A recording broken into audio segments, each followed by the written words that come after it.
네, 이 시간에는 호세아의 순종이라는 제목을 가지고 함께 말씀을 나누도록 하겠습니다. 항상 말씀드리는 것이지만요, 우리는 이미 가지고 있는 순종과 그에 대한 상의 그림이 있어요. 처음 신앙을 가졌을 때는 우리가 이런 것들이 접촉점이 되어서 신앙을 가질 때 도움이 되곤 합니다. 예를 들어서 어떤 바람이 있을 때 교회에 와서 하나님이라는 신께 기도해야지 그런 접촉점을 만들어서 교회에 나오게 할 수 있어요. 내가 궁핍하거나 간절한 요청사항들이 있을 때 하나님을 찾을 수 있다는 것이죠. 그런데 그렇게 교회에 인도되었더라도 우리의 믿음이 점점 자라면서 이런 생각들을 내려놓아야 합니다. 왜냐하면 그것들이 우리의 신앙의 장애물이 되기 때문이죠. 신학교에서도 되게 그렇습니다. 말은 주님께서 보내시는 곳에 가겠다, 어디든 가겠다라고 우리가 고백하지만, 그러나 그 안에서 3년 동안 저도 그렇고요, 성공한 목회자를 꿈꿨고, 그리고 그 성공에는 하나님의 뜻대로가 아닌 내 나름대로의 성공의 개념들을 가지고 있었던 경우들이 있었습니다.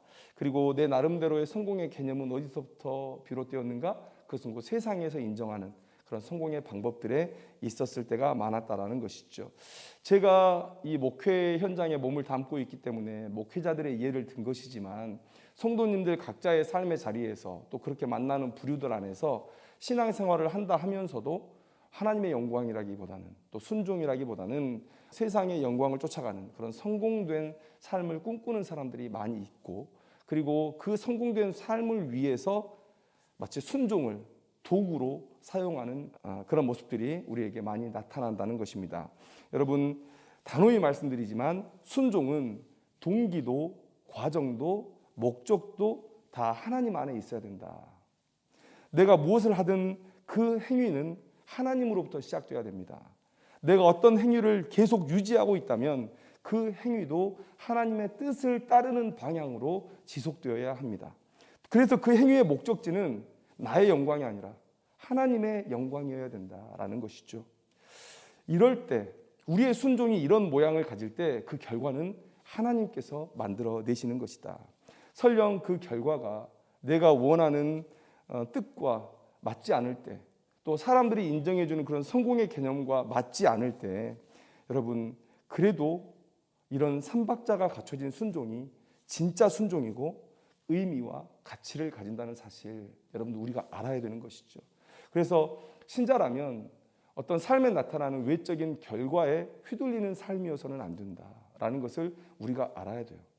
제가 말씀드렸던 동기나 과정 또 목적이 다 하나님 안에 있는 순종일 때 그 결과의 모습과 상관없이 하나님은 우리의 순종에, 그 행위에 의미와 가치를 두신다. 그것을 진짜 순종으로 받으신다라는 것을 우리가 알아야 된다는 것이죠. 이 중에 하나라도 결여되어 있다면 그것은 진짜 순종일 수 없습니다. 동기는 선한데 과정 속에서 내가 하나님을 잃어버렸다든지, 아니면 동기가 불순한 동기에서 시작되었다든지, 하나님 안에서 동기를 찾고 또 하나님의 뜻 안에서 계속 유지해 왔지만 그러나 나중에 변질되어서 하나님의 영광이 아닌 내 영광을 취했다면, 여러분, 이 셋 중에 어느 것 하나라도 결여되어 있다면 여러분, 그것은 진짜 순종일 수 없다라는 사실을 우리가 깨달아야 되는 것이죠. 우리가 이 순종에 대한 기본 개념을 가지고 오늘 하나님께 정말 제대로 순종한 호세아의 모습을 보면서 우리의 순종의 모습을 다시 한번 생각해보는 그런 귀한 시간이 되었으면 좋겠습니다. 여러분, 우리가 호세아의 순종을 한번 우리가 볼 텐데요. 호세아서의 배경은 북이스라엘의 멸망 직전입니다. 그러니까 호세아가 마지막 자신의 그 예언 사역을 끝낸 시점이 북이스라엘이 아수르에게 멸망당하기 7년 정도 전에 있었어요. 그러니까 거의 호세아 때에는 이스라엘의 그런 균열들이, 영적 타락의 모습들이 나타나고 있는 때였다라는 것을 우리가 알아야 되는데, 여러분, 우리가 북이스라엘을 하면 그 북이스라엘의 영적인 상태를 명확히 드러내주는 그 단어들이 있습니다. 그게 뭐냐면 바로 베델과 단이라는 것이죠. 베델과 단. 여러분, 우리가 북이스라엘의 영성을 생각할 때는 반드시 이 베델과 단에 세워진 그 제단을 생각해야 됩니다. 분열된 나라의 왕으로 올라섰던 이 여로보암, 북이스라엘의 초대 왕이었죠. 그 여로보암을 생각했습니다. 백성들이 남유다로 왕래하게 되면, 예루살렘으로 왔다 갔다 하게 되면 하나님에 대한 하나의 신앙을 갖게 될 것이고, 당연히 하나의 신앙은 하나의 나라를 꿈꾸게 될 것이고, 그렇게 될 때 자신의 왕위는 흔들릴 것이다. 이런 생각을 갖게 되는 것이죠. 어찌 보면 인간적인 당연한 생각이라고 볼 수가 있겠죠. 그래서 여로보암의 한 행동이 뭐냐면, 남쪽의 베델과 북쪽의 단에다가 아주 인간들 편리하게 그렇게 남북에다가 하나님을 섬긴다 하면서 가짜 제단을 만들어 놓은 거예요. 예루살렘에 갈 필요 없다. 그리고 나서 가짜 제사장을 세워놓고 가짜 말씀을 선포하게 하는 것이죠. 여로보암의 생각은 뭐였냐면, 이스라엘의 영적 타락은 곧 왕권과 왕조의 안정이다, 이렇게 생각했던 거예요. 이 북이스라엘 백성들이 하나님을 떠나고 영적으로 타락하면 타락할수록 내 왕권은 더 공고해질 것이다, 이런 생각을 한 것이죠. 그리고 여로보암 이후의 왕들도 이 유혹을 피하지 못했어요. 남유다와 왕래하지 말게 하자, 철저하게 차별화를 두자. 그 신앙에 있어서 차별화를 두었는데, 하나님은 한 신앙을 갖기 원했는데 그 신앙에서 떨어져 나간다는 것은 곧 영적 타락이요, 영적인 간음이죠.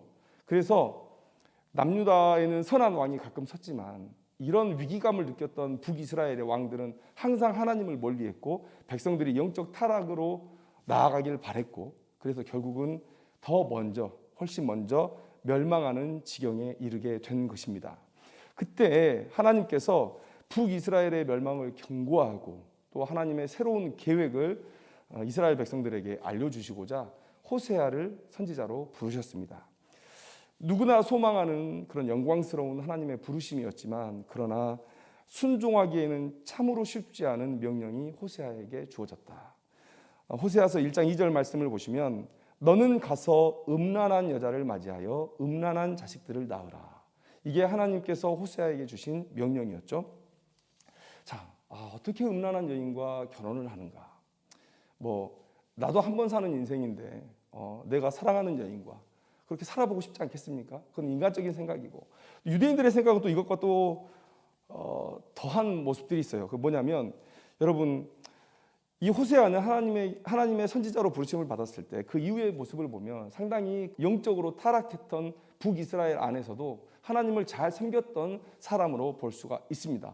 그런데 여러분, 이런 사람에게 유대인이라면 누구나 아는 음행한 여인을 돌로 쳐 죽이는 게 유대인의 법인데, 그 여인을 데려다가 아내로 맞이하고 심지어 자녀까지 가지라고 하시니, 여러분, 이렇게 순종한다면 그동안 쌓아왔던 자신의 명예, 이런 체면들이 한순간에 무너질 수 있는 것이다. 여러분, 요즘에 그 사이버 범죄들이 많죠. 몰카 범죄들이 많죠.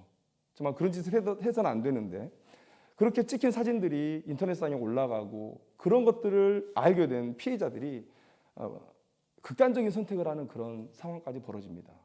사회적 동물이라서 체면이 중요하죠. 내 명성이 중요한 세상을 우리가 살아가고 있습니다. 그런데 이때는 더했거든요. 더했는데도 불구하고 하나님께서 호세아에게 그런 명령을 내리셨다는 거예요. 야, 이거 어떻게 순종해야 하나? 여러분, 이런 생각이 들 수 있습니다.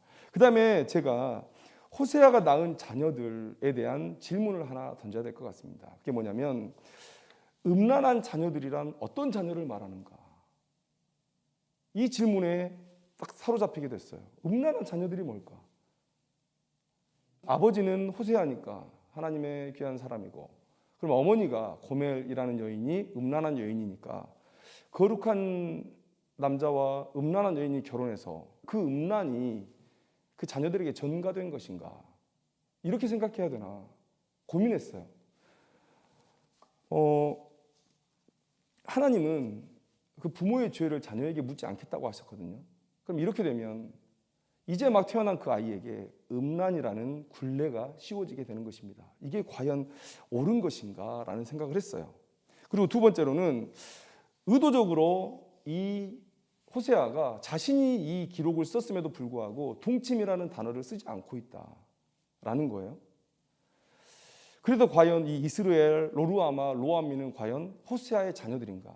여러 책들을 찾아봤는데 호세아의 자녀들이라고 그냥 얘기하고 넘어갔어요. 근데 저는 이런 근본적인 의문이 생겼습니다. 그래서 한 가지 해석의 가능성을 함께 나눠볼 수 있지 않겠느냐라는 생각을 했어요.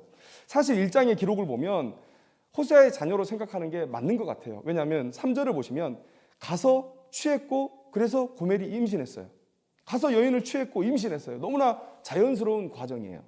그 다음에 6절에 보시면 고멜이 또 임신하여 별다른 얘기가 없습니다. 그러면 당연히 남편을 통해서 임신했을 것이라 우리가 생각할 수가 있겠죠. 8절에도 똑같습니다. 고멜이 젖된 후에 또 임신하였다. 우리는 그래서 당연히 이 세 자녀의 아버지가 호세아일 거라고 생각을 합니다. 그런데 2장의 여러 본문들이 이 아이들이 호세아의 자녀가 아닐 수도 있겠다라는 가능성을 우리에게 열어줘요. 자, 호세아에서 2장 2절의 말씀을 함께 보도록 하겠습니다.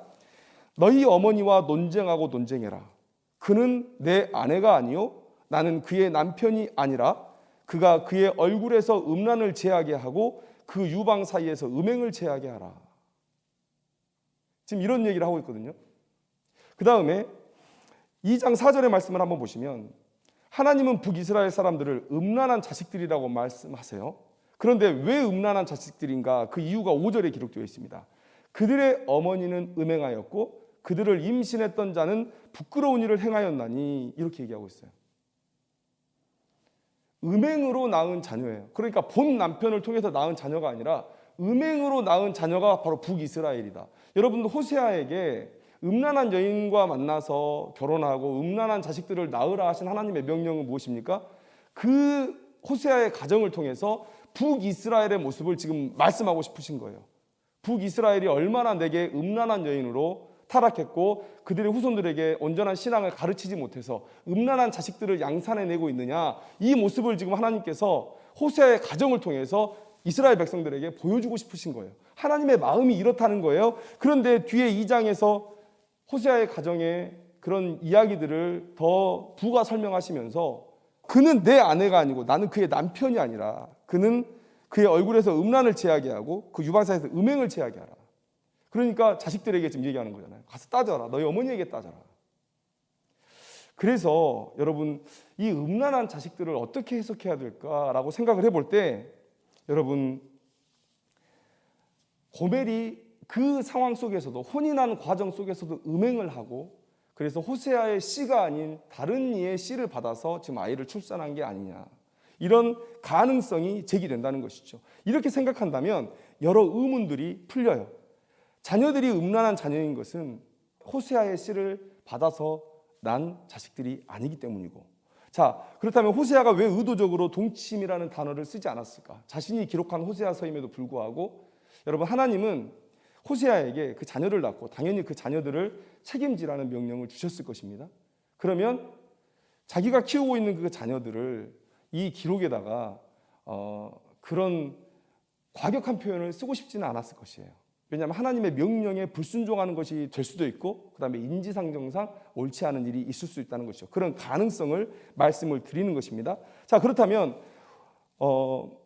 호세아의 혼인 생활과 그 자녀들을 통해서 자신과 북이스라엘과의 관계를 설명하려 하셨던 하나님의 뜻은 이 혼인의 과정, 이 또 자녀의 출산의 이런 모습 속에서 더욱더 명확히 우리에게 제시될 수 있다는 거예요. 자신과 혼인했음에도 불구하고 다른 남성들과 음행하며 다른 남자의 씨를 호세아의 가문에 가지고 들어온 이 여인 고멜, 이 상황이 지금 북이스라엘의 모습과 매우 똑같다는 거예요. 하나님과 혼인한 이스라엘 백성인데 그들이 밖으로 이방 신들에게 영적인 간음을 하고 다닙니다. 그리고 낳은 자식들은 무슨 자식들입니까? 하나님을 신앙하지 못하는 그런 자녀들을 계속해서 생산해내고 있다. 이스라엘의 멸망의 원인이 바로 이와 같다는 것이에요. 그래서 여러분 우리가 만약에 이 해석을 그런 조금의 가능성이라도 받아들일 수 있다면 호세아의 순종의 명령은 더 우리가 생각했던 것보다 힘든 것이었다라는 것을 알 수 있어요. 호세아가 음란한 여인과 결혼한 것은 우리가 알고 있습니다. 그러나 호세아서를 통해서 충분히 이 자녀들이 호세아의 자녀가 아닐 수도 있겠다라는 그런 가능성을 제기할 수 있고, 만약 이 해석이 가능하다면 하나님께서 호세아에게 주신 명령은 뭐냐? 이미 음란하다 여겨지는 여인을 만나 결혼하고 그 여인이 바람을 피워 낳은 자식을 사랑하고 책임지라는 거예요. 이게 호세아에게 주신 하나님의 명령입니다. 여러분, 음란한 여인과 혼인하는 것도 쉬운 일이 아니죠. 그 음란한 여인이 내 자녀를 낳는다는 것도 받아들이기 힘든 일입니다. 그런데 그 음란한 여인이 만약에 음란한 행위를 통해서 내 씨가 아닌 다른 씨를 우리 가문에 가지고 들어온다 라는 것도 사실은 쉽지 않은 일이죠. 주어지는 하나님의 명령이 이해가 되지 않을 수도 있고 또 이해해도 감당하기 힘든 명령일 수도 있습니다. 우리에게 주신 하나님의 명령이 그래요. 그런데 호세아는 담담하게 하나님의 말씀에 순종합니다. 순종하는 그 모습에 어떠한 고민의 흔적도 나타나지 않아요. 1장 3절 상반절을 보시면 이에 그가 가서, 마치 아브라함이 이삭을 바쳐라라는 명령을 듣고 아침 일찍 일어나서 재료들 준비하고 이삭 데리고 하인들과 함께 모리아산으로 바로 출발하는 그런 모습과 비슷해요. 이에 그가 가서 그렇게 했다는 거예요. 여러분, 그렇게 호세아가 하나님 앞에 순종을 보였다라는 것이에요. 여러분, 우리는 이런 순종을 하나님 앞에 보이고 있느냐? 호세아의 이런 순종의 모습은 우리가 못할 뿐이지 당연히 해야 하고 할 수 있어야 하는 순종의 모습이다. 물론 그 요구하는 수준의 한계는 있겠지만 우리는 사는 동안 사회에서 여러 가지 요구들을 받습니다. 예를 들면 가정에서는 부모님의 말씀에 순종해라 라는 명령을 듣습니다. 또 학교에 가면 선생님의 말씀에 순종해라 라는 그런 명령을 듣습니다. 또 직장이나 군대에서는 상사에게 순종해라 이런 명령을 듣습니다. 그런데 이것들은 그들이 나에게 제공해 주는 것들에 대한 대가에 맞는 수준으로 순종하는 거예요. 그들이 나에게 어떤 대가를 준다면 그 대가에 맞는 순종을 요구할 수 있는 권리가 그들에게 있는 것이고, 그리고 그들이 요구하는 것이 합당하다면, 그들이 준 대가에 비춰봤을 때 그들의 요구가 합당하다면 우리는 그 요구에 순종을 하는 것입니다. 그래서 직장에서 우리에게 월급을 주면 그 월급을 줄 때 그 금액에 맞는 수준의 순종을 우리에게 요구하는 것이죠. 그래서 그 말에 따르는 것입니다. 자, 부모님은 내게 생명을 주셨죠. 그래서 사실 부모님의 명령에는 우리가 어떤 극단적인 이유가 없다면 자녀들에게는 전적으로 순종해야 될 의무가 주어지는 것입니다. 왜냐하면 생명이라는 돈으로 셀 수 없는 가치를 우리에게 주셨기 때문에. 자, 그러면 하나님은 우리에게 뭘 주셨습니까? 하나님은 우리에게 어떤 존재입니까? 우리가 하나님을 신앙한다면, 우리가 가진 믿음이 구원의 믿음이라면 마땅히 인정하고 고백해야 하는 내용들이 있죠. 예를 들면 첫째, 하나님께서 나의 주인이 되신다. 하나님이 나의 주인이시다. 여러분, 이것은 이 세상에서 이해될 수 있는 개념이 아니에요. 하나님은 힘으로 나를 굴복시켜서 나에 대한 주권을 가지신 게 아닙니다. 혹 돈으로 나를 사신 것도 아니에요. 나의 존재가 하나님으로부터 시작됐다. 이걸 어떻게 세상의 지식으로 이해할 수 있습니까? 나는 하나님의 피조물이에요. 나는 하나님 없이는 처음부터 존재할 수가 없었던 자인 것이죠. 하나님 나에 대한 전적인 주권을 갖고 계신다. 그래서 하나님 우리에게 어떤 요구를 하실 때 거칠 것이 없으세요. 극단적인 요구라도 우리는 다 들어드려야 할 의무가 있는 하나님의 피조물이라는 사실. 하나님은 나를 소유하신다. 나는 하나님의 것이다.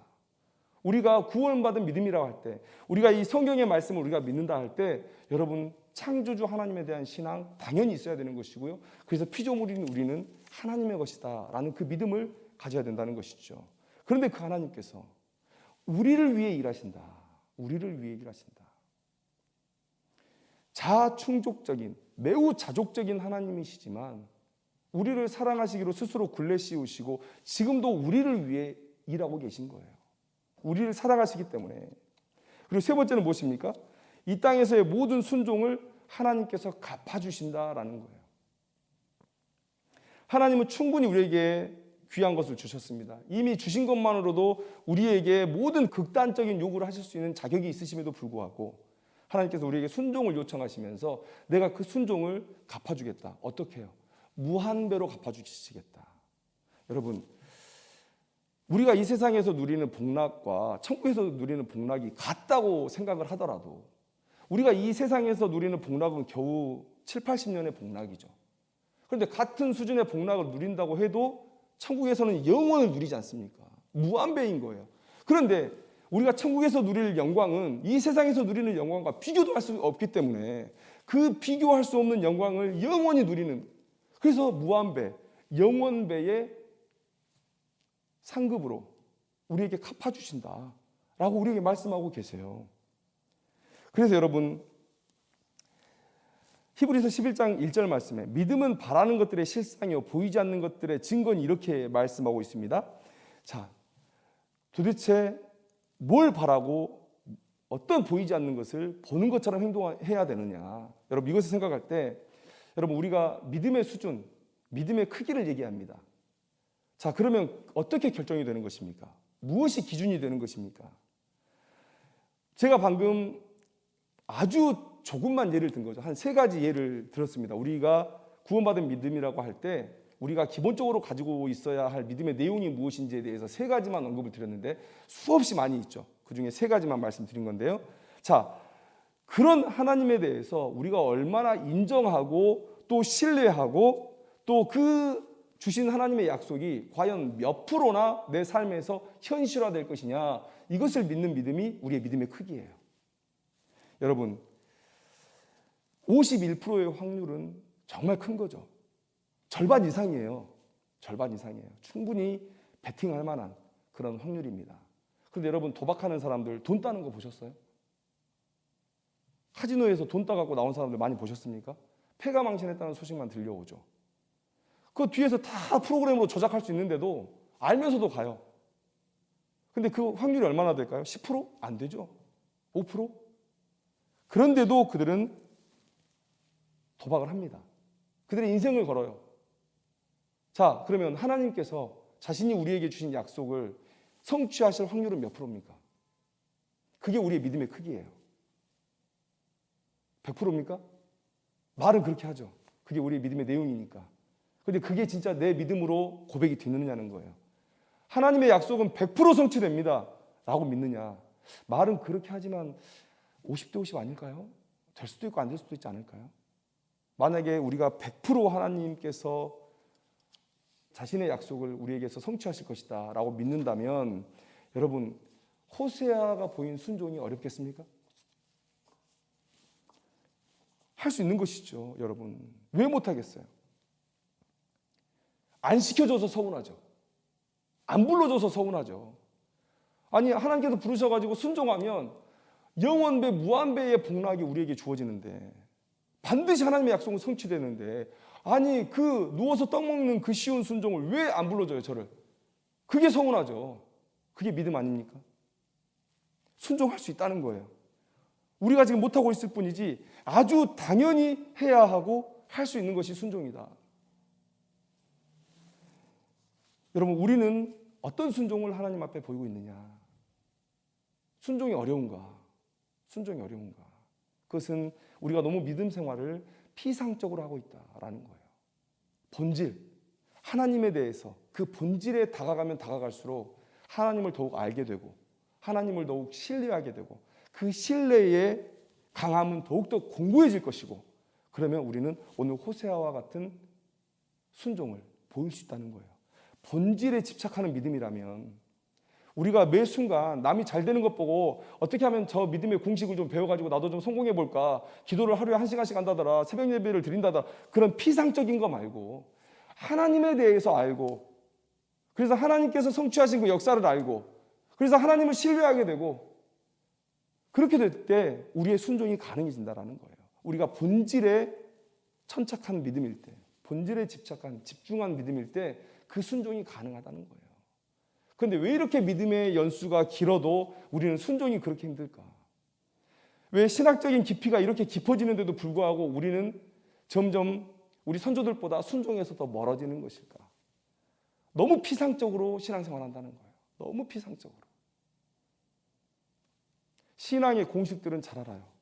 믿음이 있다 인정받는 그런 길은 잘 알아요. 그래서 그 길은 걸어가지만, 그러나 하나님을 몰라요.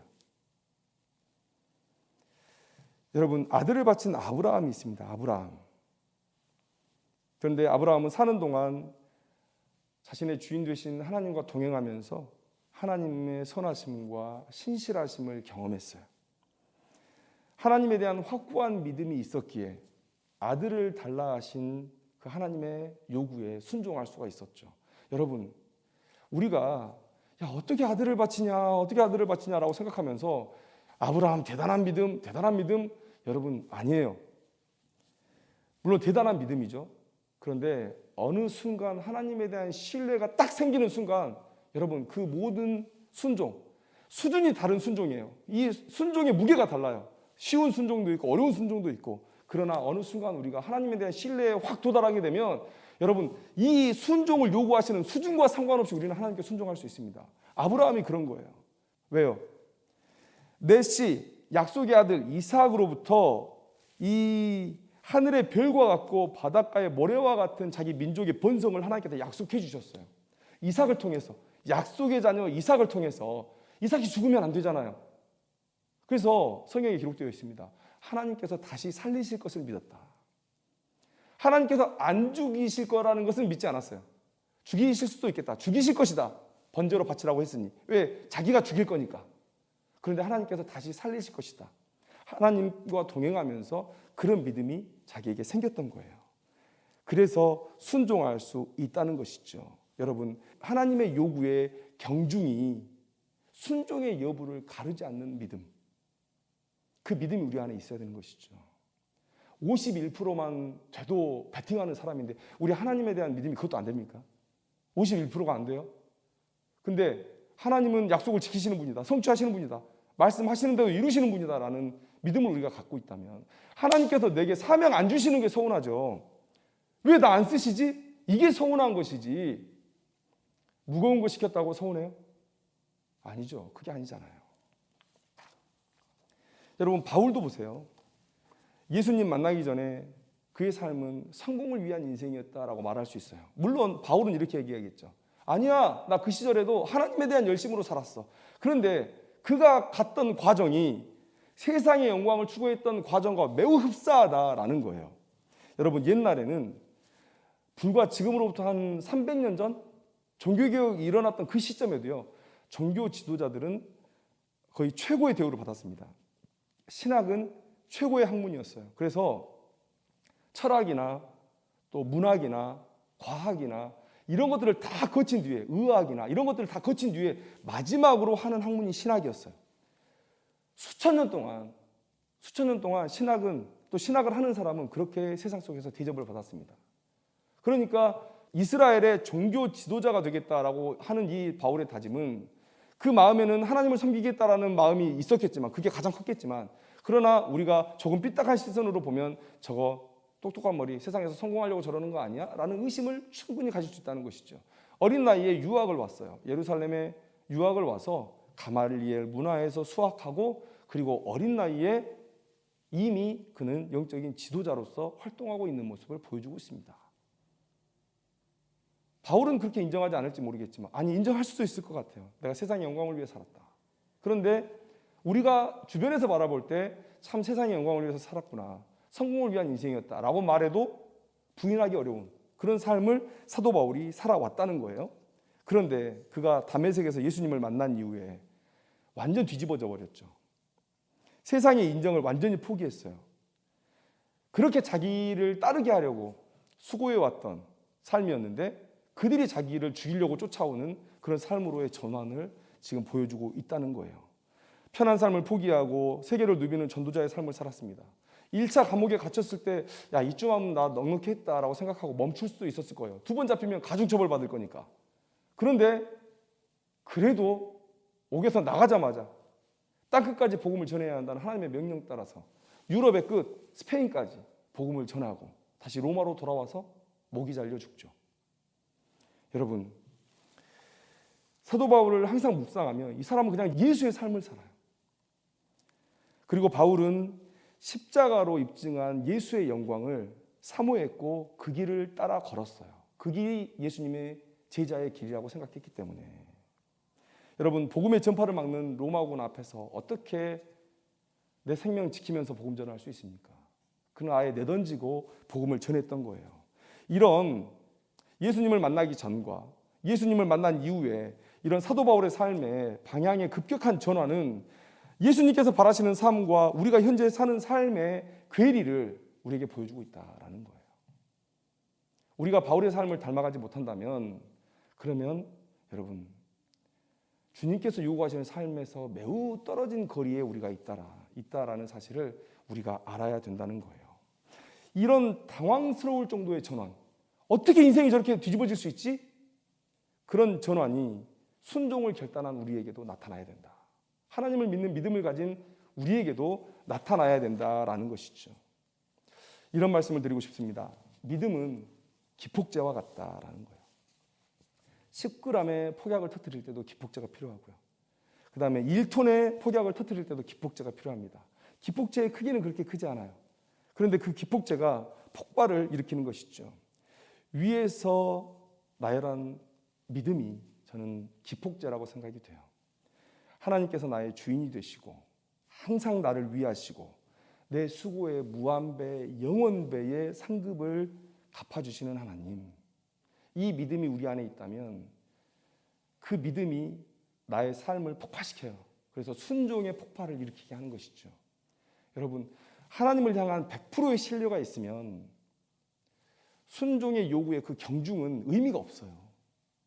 하나님이 내 목숨을 달라 하시든 내 주머니에 있는 것을 달라 하시든 무슨 차이가 있습니까? 오히려 내 목숨을 달라 하면 더 감사하죠. 더 영광 가운데로 더 큰 상급을 내게 약속해 주시는데 아멘 아닙니까? 감사하지 않습니까? 어려우면 더 감사해야죠. 상급이 더 많은데. 명령이 없어서 서운하지 왜 명령 앞에 우리가 망설이겠어요? 호세아가 했다면 우리도 할 수 있어야 된다. 마태복음 17장 20절 말씀에 예수님께서 이렇게 말씀하세요. 이르시되 너희 믿음이 작은 까닭이니라 진실로 너희에게 이르노니 만일 너희에게 믿음이 겨자씨 한 알만큼만 있어도 이 산을 명하여 여기서 저기로 옮겨지라 하면 옮겨질 것이요 또 너희가 못할 것이 없으리라. 여러분, 이 말씀 우리가 들으면 이런 생각해요. 아이고, 어떻게 산을 옮겨? 이것 때문에 벌써 마음이 가라앉습니다. 무겁습니다. 그런데 여러분, 주님께서 이 말씀에서 우리에게 요구하시는 것은요, 산을 옮기라는 게 아니었어요. 뭡니까? 산에게 명령해라는 거예요. 그거 못하세요? 말로 하는 건데 그거 못하세요? 산이요, 옮겨져라. 이 말하는 것만 예수님께서 우리에게 원하시는 거예요. 옮기시는 분은 누구십니까? 하나님이시죠. 우리는 산을 옮겨야 된다라는 그 결과를 가지고 걱정을 해요. 아까도 말씀드렸지만 하나님 안에서 시작도, 과정도, 목적도 하나님 안에 있으면 결과는 하나님이 만들어내신다. 여러분, 우리는 믿음으로 옮겨져라라고 말만 하라는 거예요. 예수님이 우리를 가장 잘 아세요. 우리가 못하는 건 알아요. 근데 우리가 저걸 뭐 삽으로 떠가지고 이렇게 산을 옮겨야 됩니까? 하나님께서 우리에게 원하시는 것은 믿음으로 산에게 명령하라는 거예요. 그러면 하나님께서 이루실 것이다. 주님이 얘기하세요. 내가 다 할 것이다. 너희는 이것만 해라.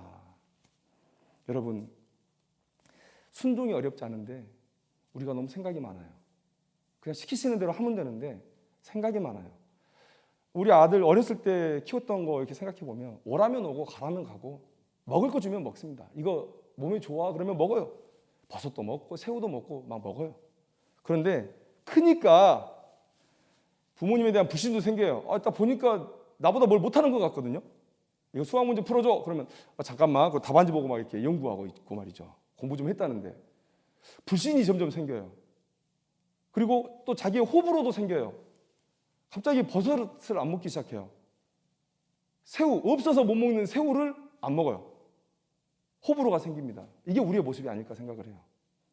어린아이와 같은 믿음 얘기할 때 그냥 주님께서 부르시면 그냥 아멘 하면 되는 거예요.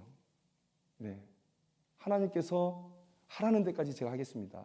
그 뒤는 하나님께서 책임져 주세요. 라는 그 믿음으로 그냥 하면 돼요. 그런데 겨자씨 한 알만큼의 믿음만 있어도 할 수 있는 그 말을 우리가 못한다는 거예요. 여러분, 아까도 말씀드렸지만 우리의 순종의 수준을 바라보면서 뭔가 흡족하지 않다면 그러면 근본적으로 나의 믿음을 점검해야 되는 것이죠. 기폭제가 되는 나의 믿음, 그게 없으니까 행위가 안 나타나는 거예요. 기폭제 없이 어떻게 폭발이 일어납니까? 그런데 피상적인 믿음은 능력이 없어요.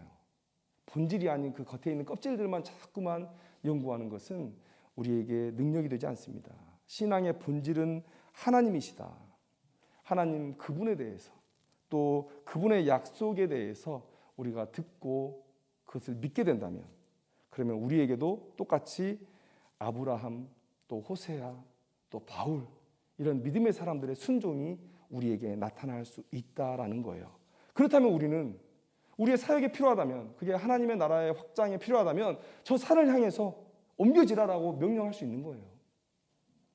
그러면 하나님께서 이루실 것이다. 믿음으로 우리가 명령하면. 여러분, 오늘 호세아서를 보면서 호세아의 순종의 모습을 우리가 함께 나누었습니다.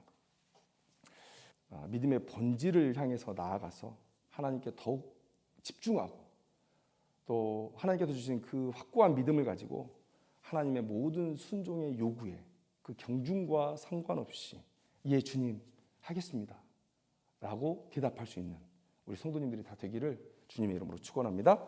기도하겠습니다.